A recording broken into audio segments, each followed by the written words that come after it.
He kōna I purangi tēnei nā te reo irirangi o Aotearoa.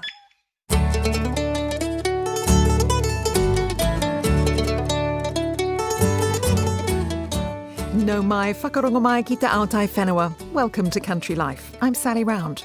Lovely to have your company. Thanks for joining us. Ko Janina Schwanica tēnei.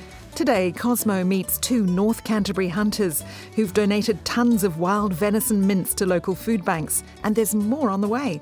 Later, I tag along with students on the Girls Who Grow program in Wairarapa as they visit a plant nursery, vineyard and sheep and beef farm to learn more about career opportunities in the primary sector. But first to a roundup of what's been making headlines on the Rural News Desk this week. 7 aquaculture projects have made the government's list of approved projects under the Fast Track Approval Bill. They include 2 20-hectare open ocean salmon farms in East Otago, a 2,500-hectare open ocean salmon farm off the coast of Stewart Island, and a mussel farm in Clifford Bay in the Marlborough Sounds. Aquaculture New Zealand Chief Executive Gary Hooper says the new projects will create jobs and boost exports. He says the present consent process has held the industry back for too long. It was pitching the economy against the environment. And I'd like to think New Zealanders are a lot smarter than that. You know, why can't we have world-class environmental guardianship and stimulate our economy? Several water storage schemes are on the list too, including dams for the Amori irrigation scheme in North Canterbury and the Makaroro River in Hawke's Bay. Agricultural aircraft pilots are being urged to take care after a spate of accidents in recent weeks. The Civil Aviation Authority says since the end of July, 5 accidents and 3 incidents have been reported by the agricultural aviation sector. The accidents include a plane hitting a fence, a plane veering during takeoff on a wet airstrip, and a helicopter striking wires during a spraying operation. Bruce Peterson of the New Zealand Agricultural Aviation Association says it's been really quiet for agricultural pilots of late, and they're back in the air after a prolonged break. We've got guys that perhaps aren't as current as they would normally be, which doesn't help as well, and financial pressure. Our members are very, very sympathetic and supportive of the agricultural customers that we have. So guys are trying pretty hard, but we need to also make sure that we're not doing that at a cost of safety as well. Bruce Peterson says the key message for pilots is to take your time. Welcome news for farmers this week with the cut to the official cash rate by 0.5 percentage point. Rural lender Rabobank has already reduced its rate by the same amount. Agricultural accountant Peter Alexander says the drop will be a huge relief to farmers servicing big debt. That's why so many people have been on a floating basis, appreciating this drop is coming. No question at all, it'll have a very positive effect, not only sheep and beef farmers, for everybody in business who has debt.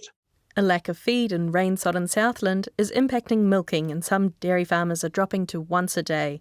Southland Federated Farmers President Jason Herrick says it's a hard decision to make as it affects the bottom line. We're leading into mating very shortly for dairy, and it's absolutely critical that the cows are looked after and condition is maintained going into mating. So, there's a whole lot of levers that need to be pulled here that, to be honest, if the sun came out and the grass grew, would fix a whole lot of problems. Jason Herrick says farmers that dish out supplementary feed in the cowshed are better sticking to milking twice a day to ensure the herd is well fed. Farmers running short can check out the feed coordination service on the Federated Farmers Southland and Otago Facebook pages. Consultation over the possible closure of Alliance's Timaru meatworks ended this week. 600 jobs at the Smithfield plant are on the line due to falling sheep numbers. Meatworkers Union National Secretary Daryl Curran is worried more companies will be looking at their lamb processing networks in future. He says last year most plants, if not all, experienced short days through the entire season, which he's not seen for 30 years. The numbers caught up on us rather quickly. And that's what happened, because what you've got to keep an eye out on the processing side of the sheep.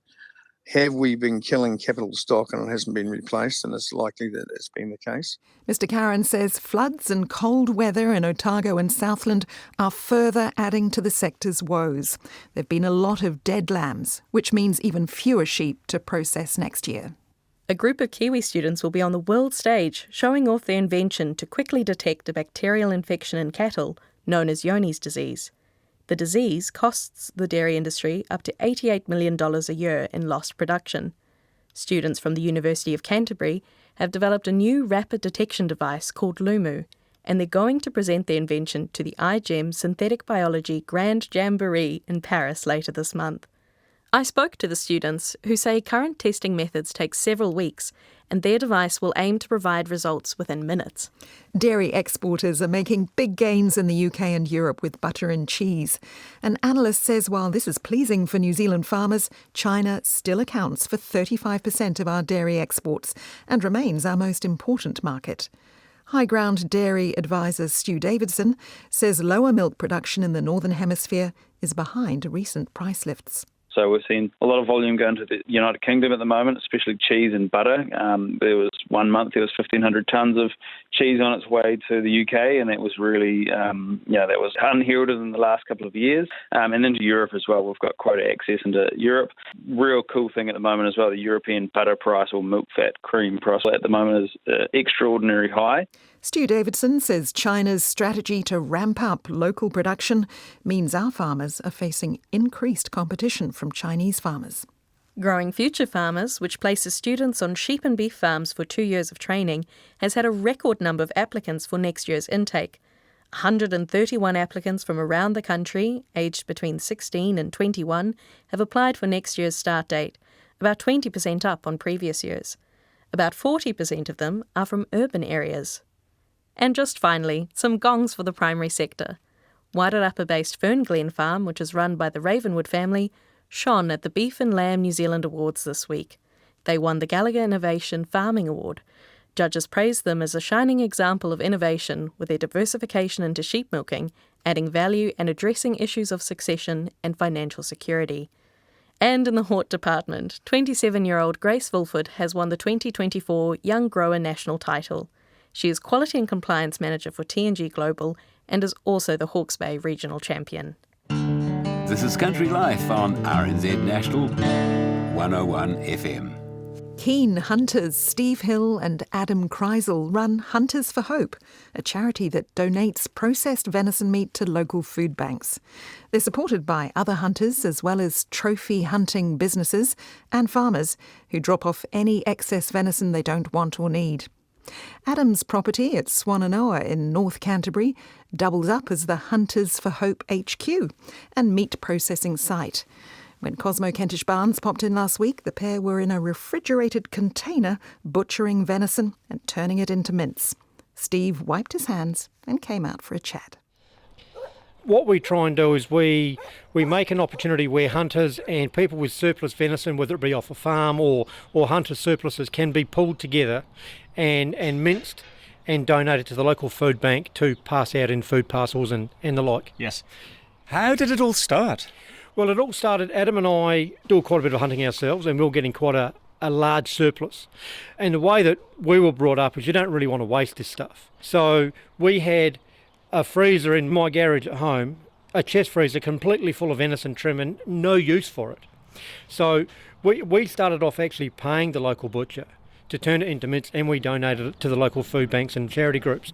And that worked really well until we got to the volume that this is actually starting to cost quite a bit. So we got to the point that it was too much to continue paying for it out of our own pocket. Yeah. And then we also thought that if we've got a surplus, so have other people. Other people will too. So we sort of really kicked off last year at the North Canterbury Hunting Competition. So we approached the guys at the Hunting Competition Committee to see if people would donate their deer. Because that's quite a big event, and quite a few deer are shot over that weekend.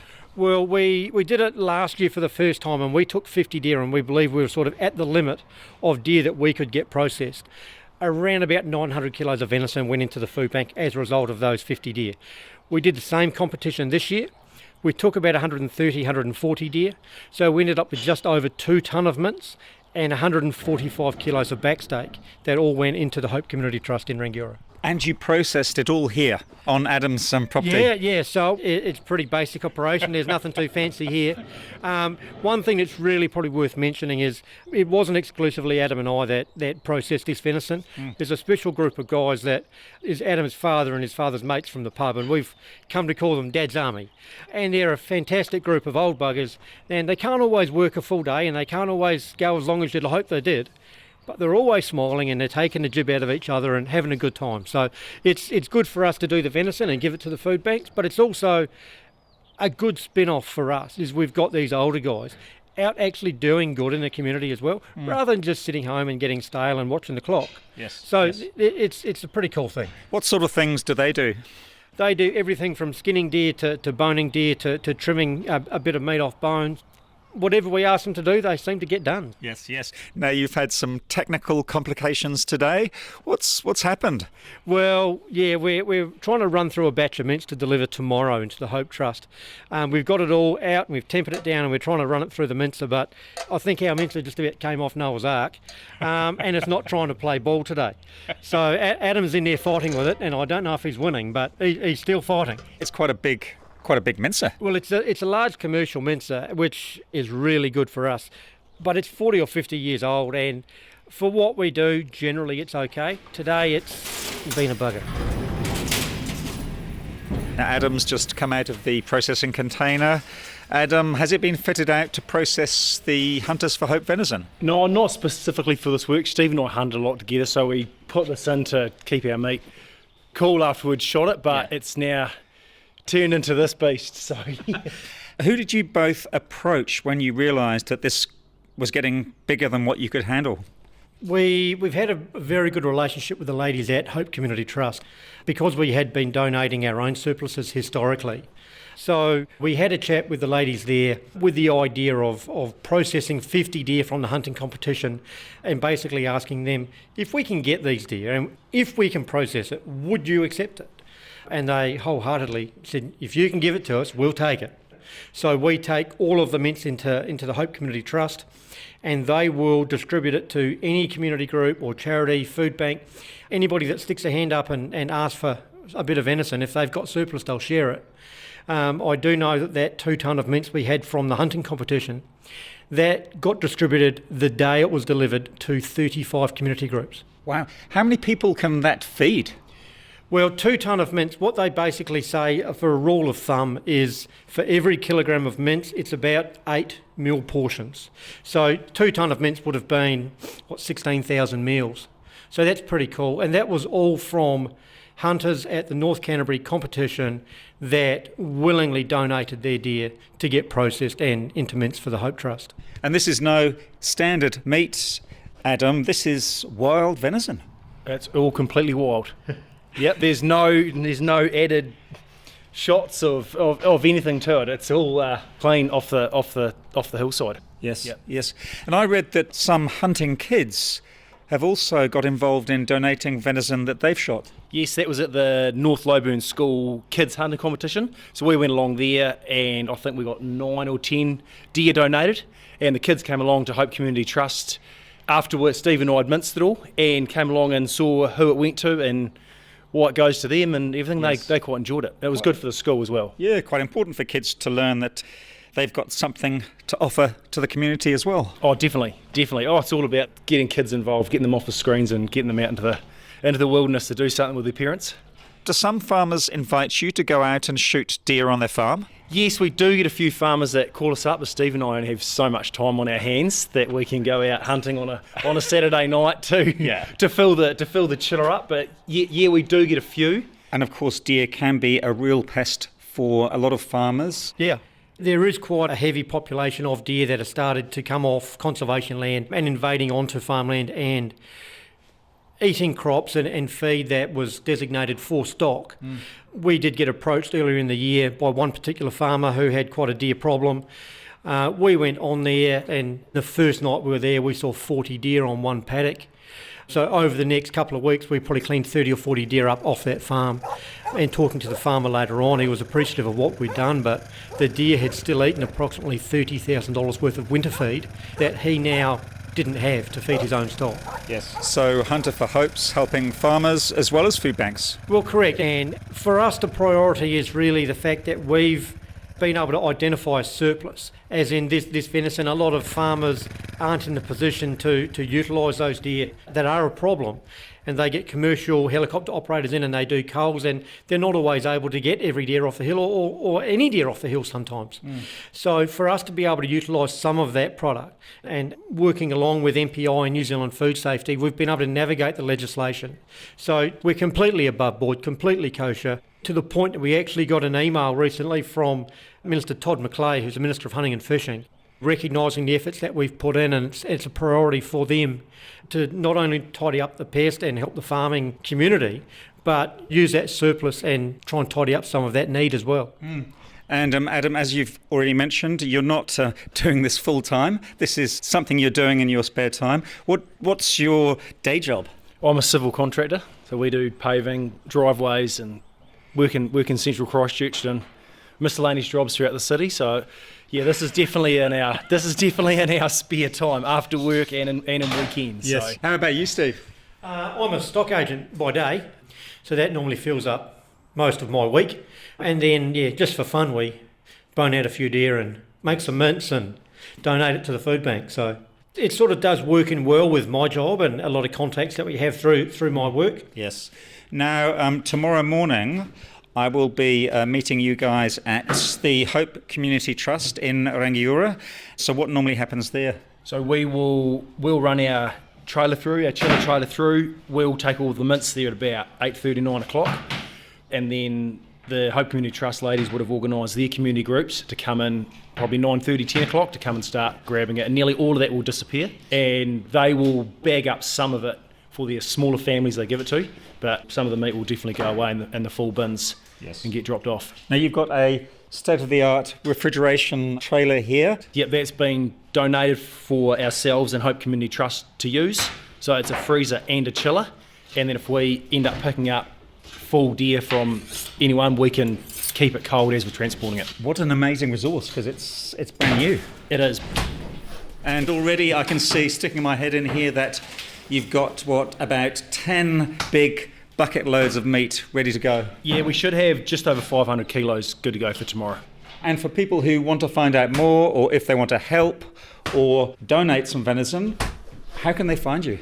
The easiest way is on Facebook, so please get in touch. There is an email address on the Facebook page.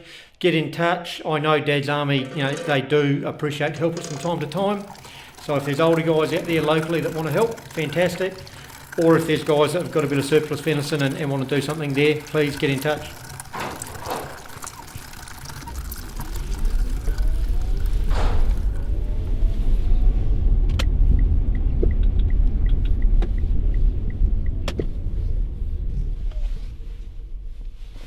Well, yesterday I was with Adam and Steve at Adam's property in Swannanoa, where they were processing hundreds of kilos of venison into mince, and now I've just got to the Hope Community Trust Centre in Rangiora, and it doesn't look like Adam and Steve are here yet with their chiller trailer load of mince to distribute, but I might see who else I can have a chat with before they arrive. Okay, sound device on. Let's go and find out what's happening. Good morning. Hi, good, thanks. Hello, man. I'm Cosmo. This one's the lady I want to talk to, Mr. Tracy. Hi, Tracy. Hi. Tell me about the Hope Community Trust. What do you do here? Well, we do everything really. So we've got a counselling centre, a community garden, a food bank, an op shop. We do a lot of community meals. So we tend to talk about food support rather than the food bank. Yes. Because a food bank is one part of food support, but so are cooking classes, and so are community meals, and so are teaching people how to garden. So it's a holistic thing. And what we do with this venison is we actually go to a lot of community groups that would never get meat anywhere else. So we are going to the very heart of the people in the community that need it. So what are some of the groups that do this? So we have about 18 organisations from Oxford to Kaikoura that come and pick it up. So we will have the Tuahiri Marae come today. Shirley is connected to the food forest in Kaiapoi, and so they've got people that distribute it. Salvation Army are coming and they give it to 2 other organisations, and I give it to a preschool music group because they've got 25 families coming, and those families would never go and ask Food Bank for food. And this meat just helps just that little bit to save a little bit of money. We have a program here called Top Ups, and what we do with Top Ups is that we realise middle income, the working poor, are the ones that are really suffering. Because beneficiaries, although they may say they do it tough, and a lot of them do, they can go to working income and get a food grant if they're eligible. For working class people, where do they go? Tracy, Steve and Adam have just arrived, and the generator for the refrigerated trailer's been turned on. Yeah. Have these guys been entertaining you? They have. I was at Adam's property yesterday to see them do all the processing, and gosh, they put a lot of work into this. Oh, absolutely. You know, it's local people helping local people, and so Steve wanted to avoid waste, and he knew that there was a food issue because he was giving us stuff occasionally, and so it's worked out to be a really good partnership. Well, let's go and have a chat with Shirley, because she is waiting to pick up some mince. So this is the famous Shirley Hi, from Shirley. Kaiapoi, and what I said, Shirley, is that you have connections deep in the community and you get the meat to people that wouldn't get it any other way. Absolutely. I've got a whole lot of people on my list today. Like one person I have today, I'll bring up his text that he gave me last night, because I said, well, how many are you feeding? And he says he's got 4 singles, he's got 2 couples, he's got a family of 3, 3 families of 5, 1 family of 6, and 1 family of 8. And that's just one person that I'm supplying to. So you're supplying that person who's supplying multiple families? Oh, about 40 odd. And that's about the same with all the people that I supply to. They farm it out a lot. So we're feeding the people that would never see themselves as going to a food bank and asking for help. These are the people that think, oh no, someone's worse off than me.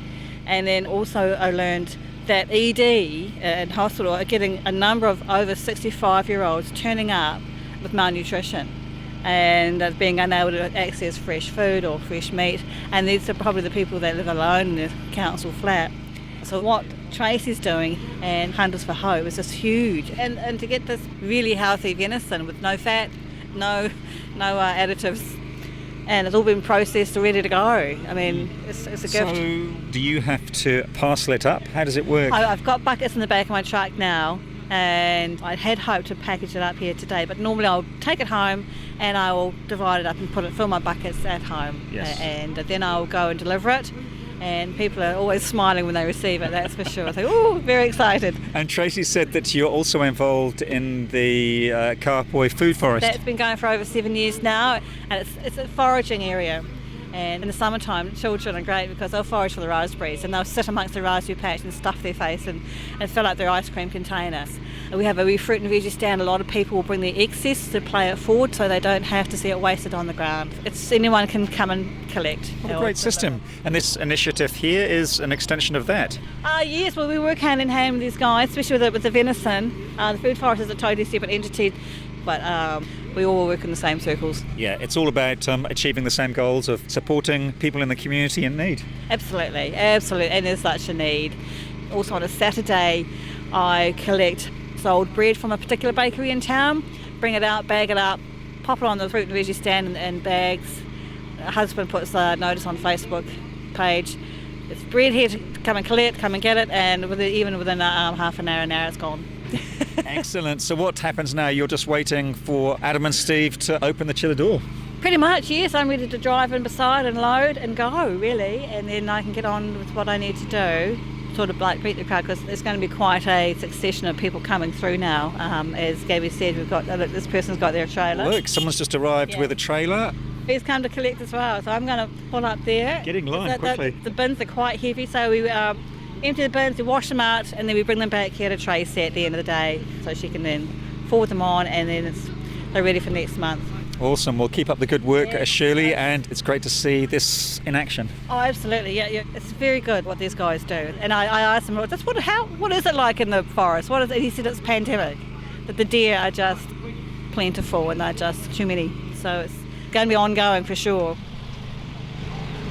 But it made me look as though I had 3 weeks. So, Steve, the first load of venison mince is just about to go? Yep, our aim this year is to try and drop 500 kilos of venison mince to the Hope Trust every month.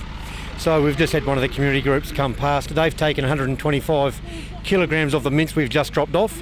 That's going to a Kaipoi food assistance group. Bye, Shirley. Take care. And we're just having a chat with the ladies there, and that's going out to 40 different families and groups in Kaipoi alone, so it's really quite rewarding. And you were processing this venison up until about, 9 or 10 last night? Yes, correct. As we were talking yesterday around at Adams, the mincer was not playing ball. So, yeah, you'll be glad you didn't stay later on because there was a few expletives. But we got the job done, managed to clean up and have a liquid refreshment at the end. And as a stock agent, you were up at 5 this morning drafting cattle. So, yeah, I had to drive just up country a wee bit. And as soon as we got sun over the horizon, we were starting to draft bulls. So life goes on. We do what we do, but everybody that helps Hunters for Hope are fully aware that they're donating their time. So we just sort of lead from the front, and at times it does invade on work time and family time a bit, but we've made the dedication to do it, and family are pretty understanding. This is Matthias from the Tuahiri Marae, and so they are a new contact for us, but a very welcomed one, because we really want this venison to go as far as wide as we can. Matthias, you're picking up some of this delicious venison. Oh yeah, pick it up, and when we get the call to say there's some available, we come and grab our lot and bag it up for our community, and and it goes really far and wide. So and the cost of living these days is tough. So things like this is It's great. Yes, and 100 kilos, that's a good load of mince, isn't it? It is, yeah. And then, like I say, our community is really spread into the city as well, and, that's feeding from, young families to our kaumātua, our elders. Matthias has just left with his 100 kilos of venison mince, and Steve, the Salvation Army's just pulled up. Yeah, it's incredibly personally rewarding to get an understanding not only of the people that are donating venison to us, but we also get to meet the people at the other end that are dealing with the cold face of poverty and cost of living crisis and all the rest of it, and how appreciative they are of the volume of protein they're able to distribute within the need in their community. Yeah, it's bloody good for the top 2 inches. Hunter for Hope's Steve Hill. Cosmo was also talking to Adam Kreisel, Shirley Cairns, Matthias Pitama, and Hope Community Trust's Tracy Pyrie. You'll find photos of the team on the RNZ website, rnz.co.nz/countrylife. Hi, I'm Mike King from Pawariki Honey. And I'm Kate King. And you're listening to Country Life on RNZ National.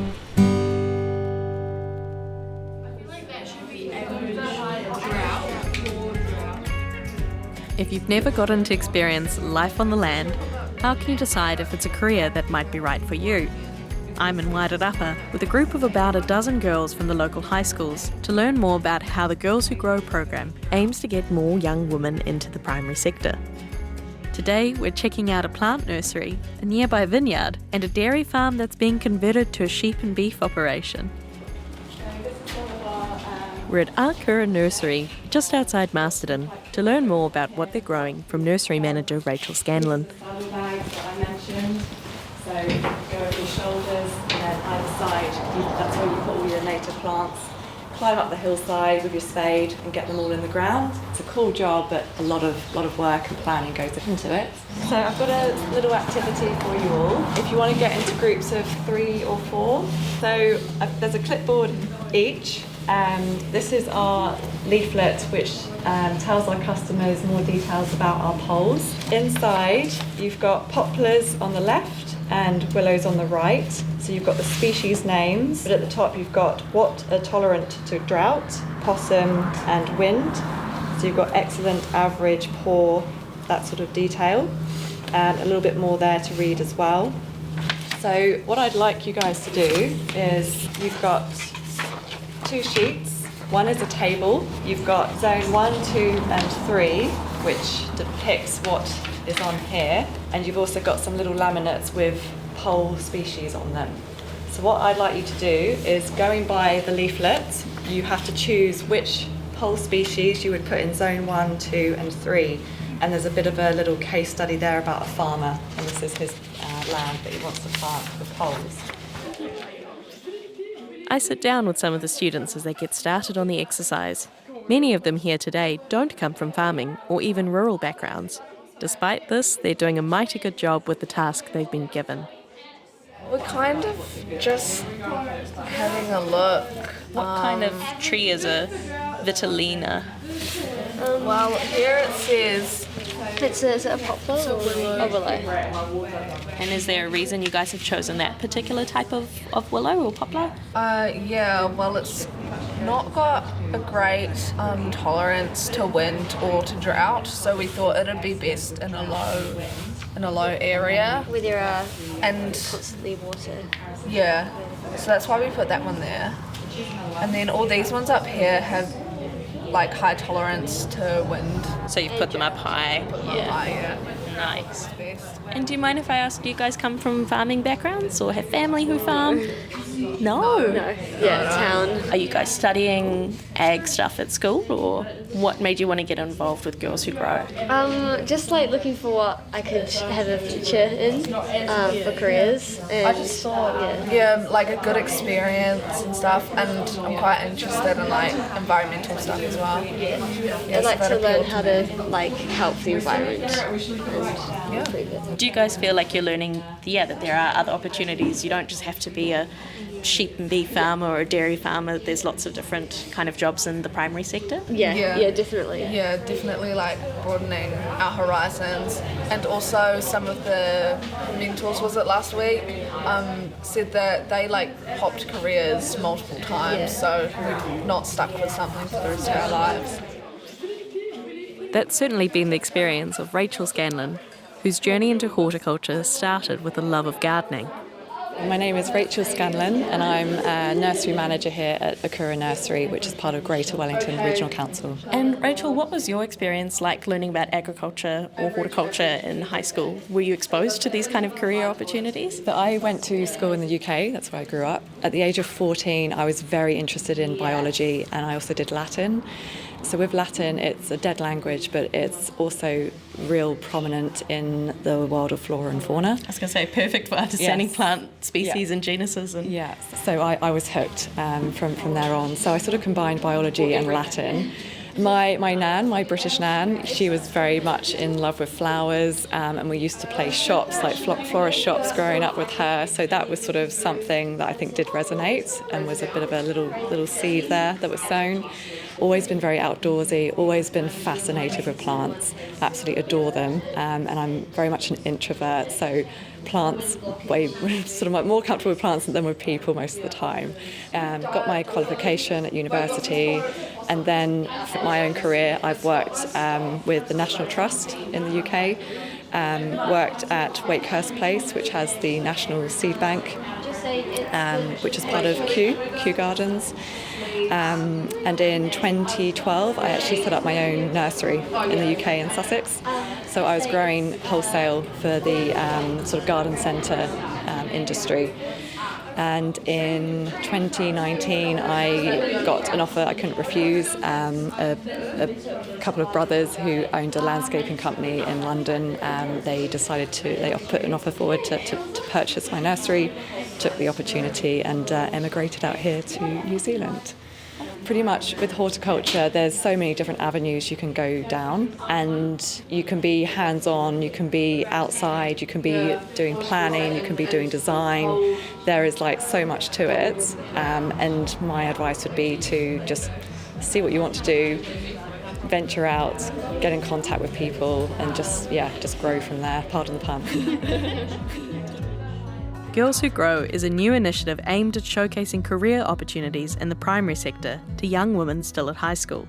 Catherine Vandermeulen is one half of the team behind Girls Who Grow, which she and Amy Blake first launched in Otago last year as a pilot program. You'll hear more from Kath later. We head to Le Gras Vineyard down the road where we meet Brian and Nikki Geary. They tell us more about the water race that sustains their business. That runs through our property, and it starts in Ruamahanga and it goes through about 56 properties, but we'll show you how we use the water. Bryce's going to turn on the frost machine so you can see what that does and explain the purpose of that. Then the girls that have got their gummies on, we might be able to try and find some coda and some eel if we're lucky, and see what the ecology's like in the water. How does that sound? Cool. And I've got some worksheets so you can write down, if you've got pens, what you find in the water race later when we go, not hunting, but searching. So we're going to look at the frost protection first, I'm told, so we can walk through the vineyard. Along the way, if you have any questions about viticulture or grape growing or selection or anything like that, feel free to ask. I haven't studied it, but we've been running this for 5 years, and there's nothing to make you learn quicker than having a mortgage depending on what you do from morning to night, rest assured. It's much better than going to college, I think. Having that financial target to reach every month really puts you under pressure, and the learning curve is very, very steep. So we'll walk over to the water race. And as I said, the theme underpinning each of these sites is the crucial role water plays in each of their businesses. Too much or too little, the girls have been tasked with finding solutions. Should we just stop here and explain the weather system? Yeah. So this is the harvest monitor system. You can see it on the side of the driveway over there. You can see that on the silver box on the post over there. So that's the harvest monitor system. Any industry you're in now, the primary industries in particular, the technology is such a large part of it. The harvest monitor system is great. I love it until it rings my phone at 3:30 in the morning saying that it's 0.5 of a degree and there's a frost about to happen. So then I have to get my feet on the floor and get out and get the frost protection going. That said, it's a wonderful system, and you do sleep sound knowing that you're going to get that phone call at 0.5 of a degree to get you out there doing it. So, as Nikki explained, the buds are there. We get the water on at 0.5, forms the little water shield over it, then the water turns to ice at 0. The air temperature can drop to minus 3.5, but inside of that little igloo of ice, it remains at 0. For those of you that know more about it than I do, I'm told that there's a kinetic energy formed inside of that little igloo again, and it actually brings it marginally above 0. So it's in the positive temperatures as opposed to the negative. We keep the water flowing on it until it's about 2.5 degrees in the morning. And when it's 2.5 degrees in the morning, then kill the water and all the little igloos and the icicles melt, but the air temperature is high enough that there's no damage whatsoever done to the plant. Water is the safest form of frost protection, I'm told. Frost fans depend on the warm inversion layer, which is typically a minimum of 30 meters above ground, from 30 meters plus. So 3 types of frost. 2 of them have an inversion layer, 1 doesn't. If you're unlucky enough, which we were here 2 years ago, to have a frost that did not have the inversion layer, your frost fans are of no use to you because they're just circulating cold, freezing air, so you're doing more harm than good. Water will always freeze at 0. So water, as a result, is the best form of frost protection. That one that we had a few years ago, big vineyards were turning off their frost fans because of doing damage to the buds, whereas we were lucky enough here because we had water. We didn't have any frost damage whatsoever. So that's frost protection, Le Gras style. As long as we have the water race flowing, We have permission from council and GW to take water from it for frost. Our last site visit for the day is at a former dairy farm being transitioned to a sheep and beef operation by James and Katie Wyeth. Hi, I'm Katie Wyeth. I'm James Wyeth. And we're farming at Koparonga, which is just about 10 minutes north of Masterton. We have been at this property for about three and a half years. We bought a dairy farm and we spent the last 3 years converting it back into a sheep and beef finishing property. Okay, so what you've got there on that front page is a soil map. So Greater Wellington have got a huge amount of resources that farmers can use, and they've got this really cool mapping program, and that is a map of the soil types that we have on this property. And so we are standing, you want to have a look, we are standing, you can see just above the word Koparonga there's the shed.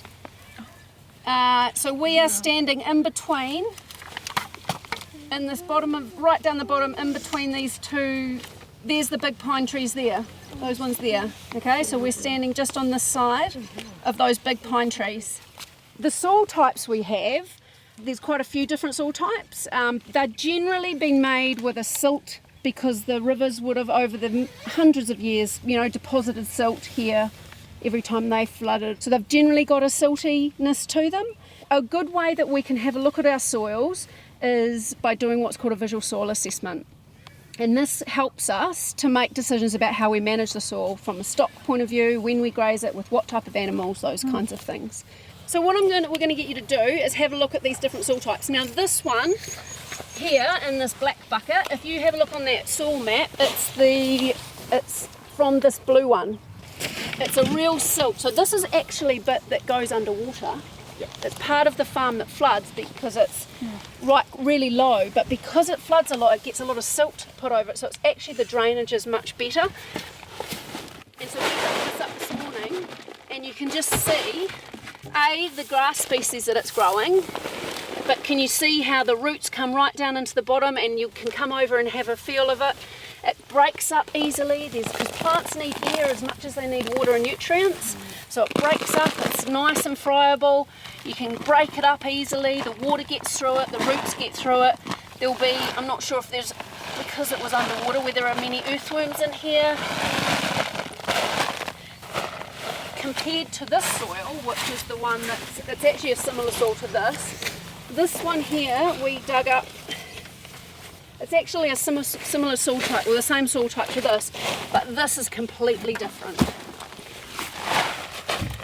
So you can see the colour is different, the feel is different, it doesn't break up as much. Can you see the, just like the rusty bits all through it? That's basically rusting because it hasn't got enough air in it.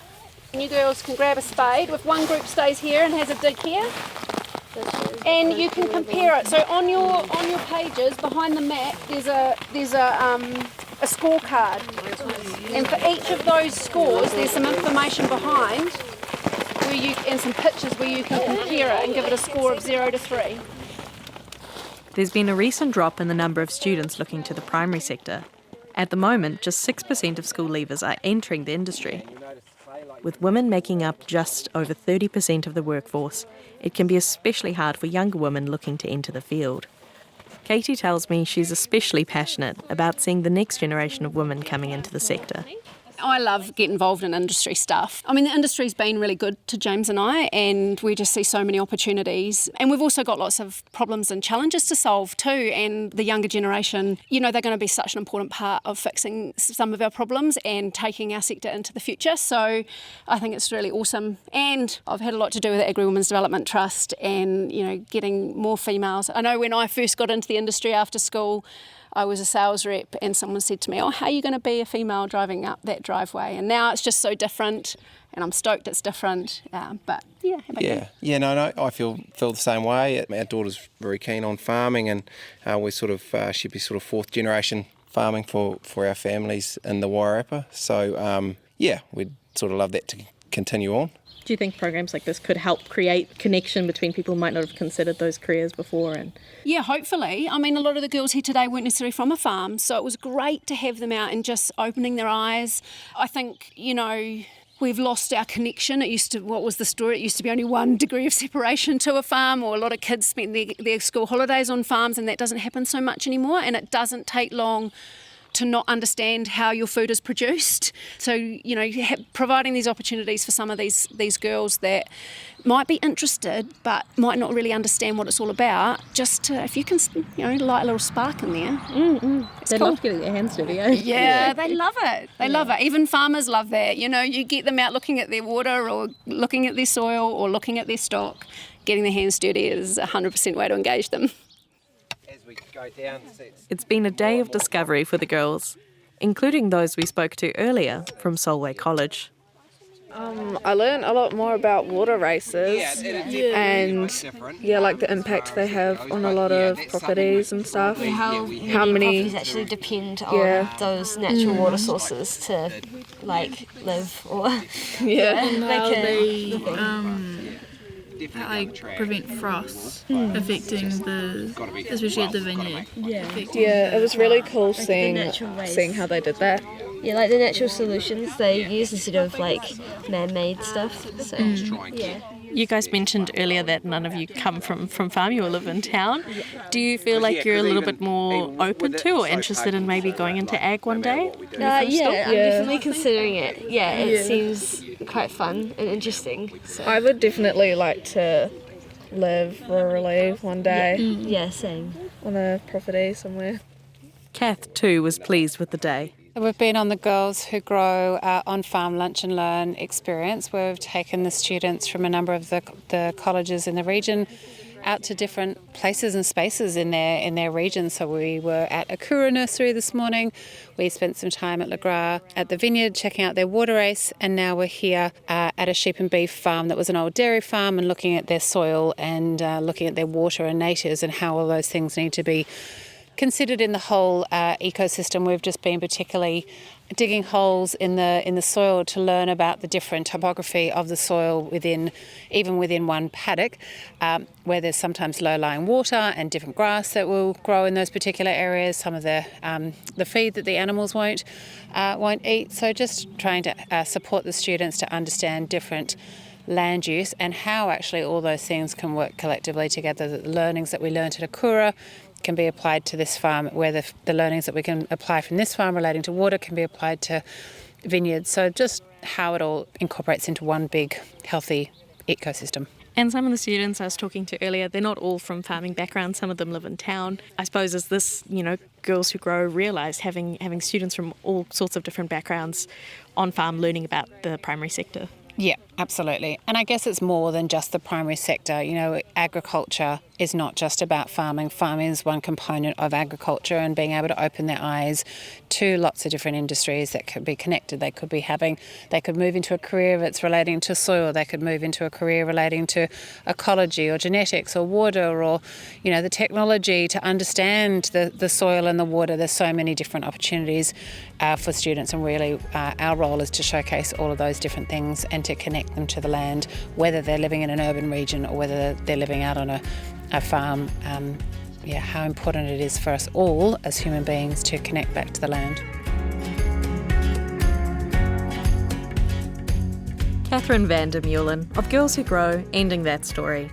Their next event is at the Future Pathways Expo in Horowhenua, and the program will be rolled out to more Wellington schools early next year. I also spoke with Rachel Scanlon from Akura Nursery, Brian and Nikki Geary from Le Gras Vineyard, James and Katie Wyeth, and some of the students from Solway, St Matthews and Kuranui College. You can find photos from our day out on our website, rnz.co.nz/countrylife. And that's this week's Country Life. Thanks for joining us. You can find photos and more information about the stories in this episode in our show notes. We love getting your feedback and ideas for future stories. You can reach us at country@rnz.co.nz. And we'd hate for you to miss an episode of Country Life. To get every episode free to your phone, click follow on your app now. And if you enjoyed our show, give us a shout out on social media or tell a friend by clicking the share button in this app. Out in the field today were Cosmo Kentish-Barnes and me, Janina Schwanecker. Show was produced and engineered by David Knowles and Phil Benj, with some help this week from William Ray. I'm Sally Round. Catch you next time. Ka kite.